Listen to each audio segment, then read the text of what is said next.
नमस्कार दोस्तों, मैं आपके बीच प्राकृतिक जो भोजन सामग्री है, हमारे जो सब्जियां हैं, फल फ्रूट हैं, उनको मैं आपके सामने लेके आया हूँ। और ये सब्जियां हमारे प्राकृतिक चिकित्सा के अकॉर्डिंग बहुत ही लाभकारी हैं। इन्हें आप प्रातःकाल दोपहर में ले सकते हैं या आप संध्या में भी ले सकते हैं, अलग फॉर्म में बनाकर। तो ये बिल्कुल डायरेक्ट फॉर्म में हमको सब्जियां लेनी होती है और ये बिल्कुल शरीर के लिए बहुत लाभकारी है। और मैं यहाँ पर देसी सब्जियां लेके आया हूँ। देसी सब्जियों का मैं आपको बताना चाहता हूँ, उससे बहुत ज़्यादा फ़ायदा है। हाइब्रिड चीज़ें हमें ज़्यादा फ़ायदा नहीं होती है, तो इनको आप डायरेक्ट फॉर्म में ले सकते हैं। माने आप इसको डायरेक्ट खा सकते हैं, इसमें बहुत ज़्यादा प्रोसेस करने की आवश्यकता नहीं है। और ये प्राकृतिक तरीके से अगर आप लेते हैं तो इससे बहुत ज़्यादा आपको लाभ मिलता है। मैं यहाँ पर आपको जो लेके आया हूँ, ये सारी की सारी सब्जियाँ जो है बिल्कुल प्राकृतिक है। बहुत ज़्यादा सुंदर सब्जियाँ जो होती है वो हाइब्रिड होती है, तो आपको पता चल सकती है। यहाँ मैं बिल्कुल आपको देसी चीज़ें जो होती है, देसी जो वनस्पतियाँ हैं, उनको मैं यहाँ पर दिखाना चाहता हूँ। देखिए, देसी टमाटर है, बहुत ज़्यादा हाइब्रिड जो होते हैं बहुत सुंदर होते हैं। तो ये देसी डंडल भी आपको देसी टमाटर में मिलेगा और ये बहुत ही ज़्यादा एनर्जी इसमें होती है, विटामिन होती है, मिनरल्स इसमें होते हैं, सारे इसमें भरपूर मात्रा में होती है, ठीक है ना। और ये भी देखिए, बहुत ज़्यादा ग्रीन नहीं है, बहुत ज़्यादा ड्राई नहीं है। तो ऐसी मटर लीजिए, ऐसी अदरक लीजिए जो कि बहुत ज़्यादा रेडिश नहीं हो, क्योंकि वो हाइब्रिड होती है, बिल्कुल देसी तरीके की है। यहाँ गाजर भी मैंने आपको जो है बिल्कुल देसी तरीके की लेके आया हूँ। तो देसी तरीके की चीज़ों जो है हमारे शरीर में बहुत ज़्यादा फ़ायदा करता है। ये मैंने मूली की पत्तियाँ हैं, कट कर ली है, ये भी देसी तरीके की है। और मैं देसी तरीके की मैं आपको जो है ये पालक और ये जो है सुआ, ये भी मैं लेके आया हूँ। तो ये सब्जियाँ जो है देसी हैं और देसी सब्जियों को अगर हम इस्तेमाल करते हैं तो शरीर के लिए बहुत ज़्यादा लाभकारी हैं। और इनको हमको लेने के लिए ऐसे कट कर सकते हैं, छोटा छोटा पीस करके आप इसमें जो है जीरा डाल सकते हैं भूनकर, और हल्का सा कोई मसाला डालना चाहे ना डालें तो ज़्यादा अच्छा है। ऐसे आप डायरेक्ट मसाले बिना भी खा सकते हैं और मसाला डाल के भी ले सकते हैं। और इसके आप सभी को मिलाकर एक जूस बना सकते हैं। और आप चाहें तो किसी एक या दो चीज़ों का या इनको मिलाकर आप जूस बना सकते हैं, तो ऐसे आप ले सकते हैं। हाँ, इनको आप जो है डायरेक्ट फॉर्म में भी खा सकते हैं, सब्जियों के साथ में भी आप इनको फलों को खा सकते हैं, और इनको जो है जूस के रूप में भी ले सकते हैं। ऐसे आप जो है देसी चीज़ों का इस्तेमाल करें तो देसी चीज़ हमारे लिए बहुत ज़्यादा लाभकारी। मैं सुंदर चीज़ों को इस्तेमाल नहीं बताता हूँ, मैं प्राकृतिक चीज़ों के बारे में बताता हूँ। मिर्ची एक छोटी साइज़ की आ रही है, बहुत ज़्यादा चरपरी होती है, मैं उसका भी इस्तेमाल करने से आपको रोकता हूँ, क्योंकि वो हमारे पेट के लिए बहुत ज़्यादा नुकसानदायक होती है। तो ये सारी चीज़ें मैं आपको देसी चीज़ों के बारे में बताना चाह रहा हूँ कि इन चीज़ों को आप इस्तेमाल कीजिए। ये ईजिली हमारे मार्केट में मिलती है और हमारे लिए बहुत ज़्यादा लाभकारी हो सकती है। ये वीडियो बनाने का उद्देश्य यही है कि आप प्राकृतिक तरीके से अपने शरीर को बनाएं, बैलेंस करें, जिससे आपको जितनी मॉडर्न डिजीज़ हो रही है, मॉडर्न बीमारियां हो रही है, उसमें आप अपने आप को बचा सकते हैं।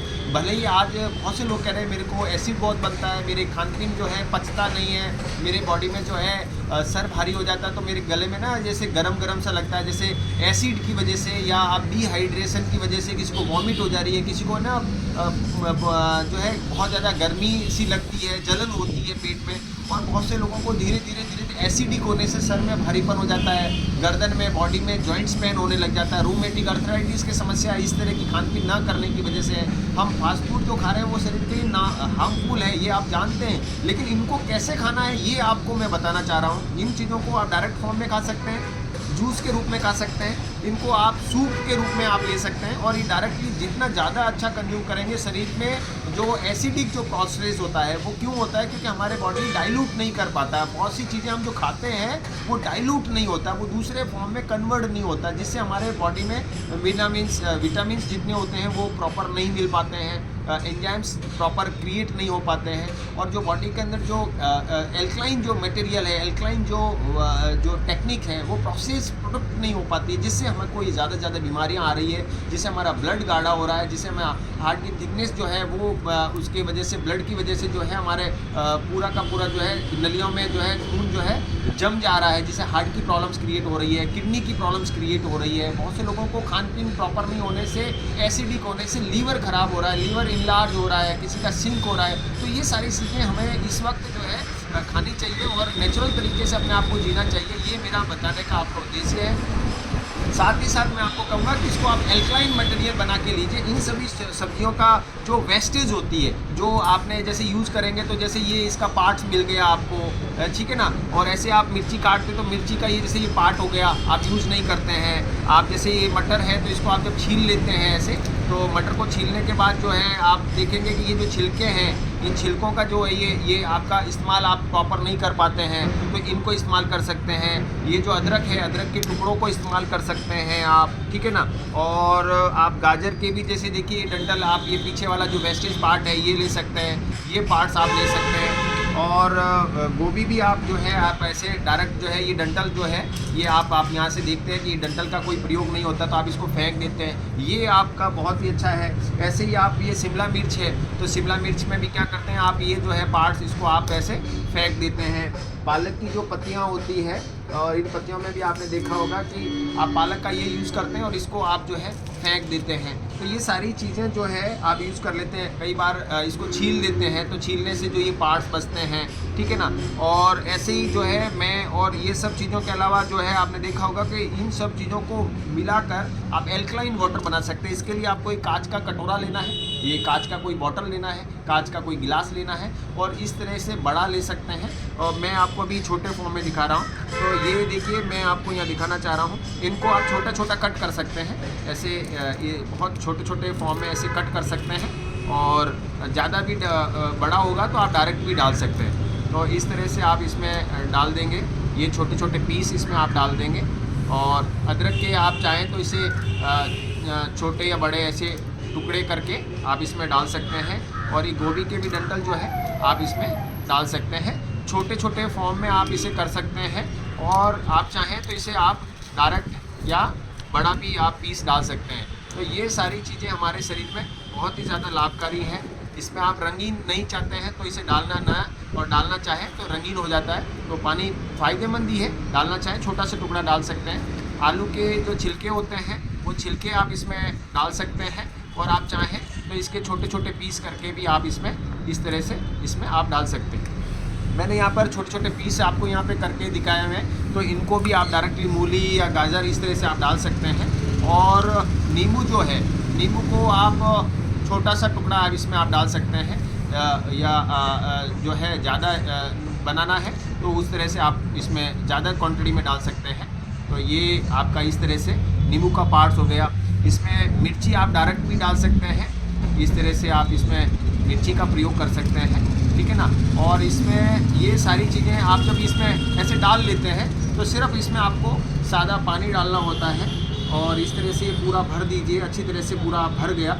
और इसे भरने के बाद में हल्का सा चुटकी भर इसमें आप काला नमक डाल दीजिए। काला नमक डालने के बाद में इसको हल्का सा ऐसे प्रोसेस कर दीजिए, तो इससे क्या है कि फर्मेंटिंग प्रोसेस नहीं होगा। और इसको लगभग 8 घंटे इसको रखना होता है। इसको आप किसी कांच की कटोरी या ऐसे कुछ इसमें डालकर ऐसे यूज़ कर सकते हैं। तो ये एक तरह से इसे रख सकते हैं, या कांच की कटोरी नहीं हो तो इसे गत्ते का या कुछ ऐसी चीज़ भी डालकर आप यूज़ कर सकते हैं। तो इस तरह से आपको ये बहुत ही ज़्यादा फ़ायदा होता है इसे यूज़ करने से। इनको इस्तेमाल कर सकते हैं। और ये जो पानी है, ये जो पानी बनेगा ये एल्कलाइन वाटर है। ये एल्कलाइन पानी जो है हमारे शरीर के लिए बहुत ही ज़्यादा यूज़फुल है। इसको आपको इस्तेमाल करने के लिए इस पानी को आप यूज़ कर सकते हैं। ये पानी बहुत ही ज़्यादा फ़ायदेमंद होता है। और इसको आप 12 घंटे बाद इस पानी को आप निकाल सकते हैं। आप इसे कपड़े से या किसी से छान सकते हैं, जो आप जैसे चाय छानते हैं उसे आप ले सकते हैं। और ये जो पानी होगा ये हमारे बॉडी के लिए बहुत ही ज़्यादा फ़ायदेमंद होता है। और इस पानी को अगर आप पीते हैं, एम्प्टी स्टमक खाली पेट पीते हैं या भोजन के बाद पीते हैं, दिन में भी पी सकते हैं। इन पानी को इस्तेमाल करने ये बहुत ही ज़्यादा फ़ायदेमंद होता है। ये वैसे हमारे शरीर के जो एसिडिक जो बॉडी है उसको बैलेंस करता है। और एल्कलाइन वाटर वैसे हमारे शरीर के लिए बहुत ही ज़्यादा यूज़फुल है, क्योंकि बहुत से भोजन जो है पचता नहीं है। तो एल्कलाइन हमारी बॉडी को प्रोसेस करता है, और एल्कलाइन बनाने का ये बहुत ही ईजी तरीका है, और ये तरीका आपको इस्तेमाल करना चाहिए। इसमें आपको सिर्फ कांच का बॉटल, कांच का जार इस्तेमाल करना है, और इसको किसी गत्ते से ढक देना है, और ये आप इस्तेमाल कर सकते हैं। और सब्जियों को जैसे आप डायरेक्टली ले सकते हैं, या सूप या जूस के फॉर्म में भी आप इसमें इस्तेमाल कर सकते हैं। ये सभी चीज़ें आपको खानी भी चाहिए, और बहुत डायरेक्टली आप इसको इस्तेमाल करते हैं तो आपको बहुत ज़्यादा फ़ायदा होगा। इसे खाने के लिए आपको ज़्यादा से ज़्यादा चाय नाश्ते के बाद इस्तेमाल कर सकते हैं, भोजन के पहले इस्तेमाल कर सकते हैं। ज़्यादा से ज़्यादा सब्जियां, फल, फ्रूट खाने से आपका बॉडी जो है तो बहुत ज़्यादा मैदे की ज़रूरत नहीं पड़ेगी। आप बहुत ज़्यादा ना वसा या प्रोटीन्स या इस तरह की चीज़ नहीं लेंगे तो आप मोटे नहीं होंगे, और इन सब चीज़ें जल्दी से पच जाती है। तो ये वीडियो आपको कैसा लगा, और ये वीडियो आप कहाँ से देख रहे हैं? ये आज का उद्देश्य मेरा यही है, आपको बताने के लिए कि आप अपने शरीर को नेचुरली जीने के तरीके समझाइए, नेचुरली तरीके से जिए और नेचुरल तरीके से अपने आप को बैलेंस करें। इसके वीडियो को मेरा बनाने का उद्देश्य था, और आगे भी मैं इस तरह से ज्ञानवर्धक वीडियो में बनाऊंगा। मैं आपका दोस्त डॉक्टर मदन प्रताप सिंह राजपूत, प्राकृतिक चिकित्सा एंड योग एंड फिजियोथेरेपी मेरा विषय है। मैं इसके बीच आपको लेकर फिर आऊँगा। मेरा ये आप जहाँ से भी आप ये पेज या जानकारी ले रहे हैं, अपना शहर का नाम ज़रूर लिखिएगा। और इस तरह के वीडियो आपको कैसे लगते हैं, मैं अगली बार एक कैसे टॉपिक के लिए वीडियो बनाऊं, आप मुझे सुझाव ज़रूर दीजिएगा। मैं आपकी किस तरह से हेल्प कर सकता हूं, आप मेरे से डायरेक्ट भी मिल सकते हैं, और फ़ोन या मैसेज के माध्यम से भी आप मुझे मैसेज दे सकते हैं। मैं आपको फिर मिलूँगा, तब तक के लिए धन्यवाद, नमस्कार।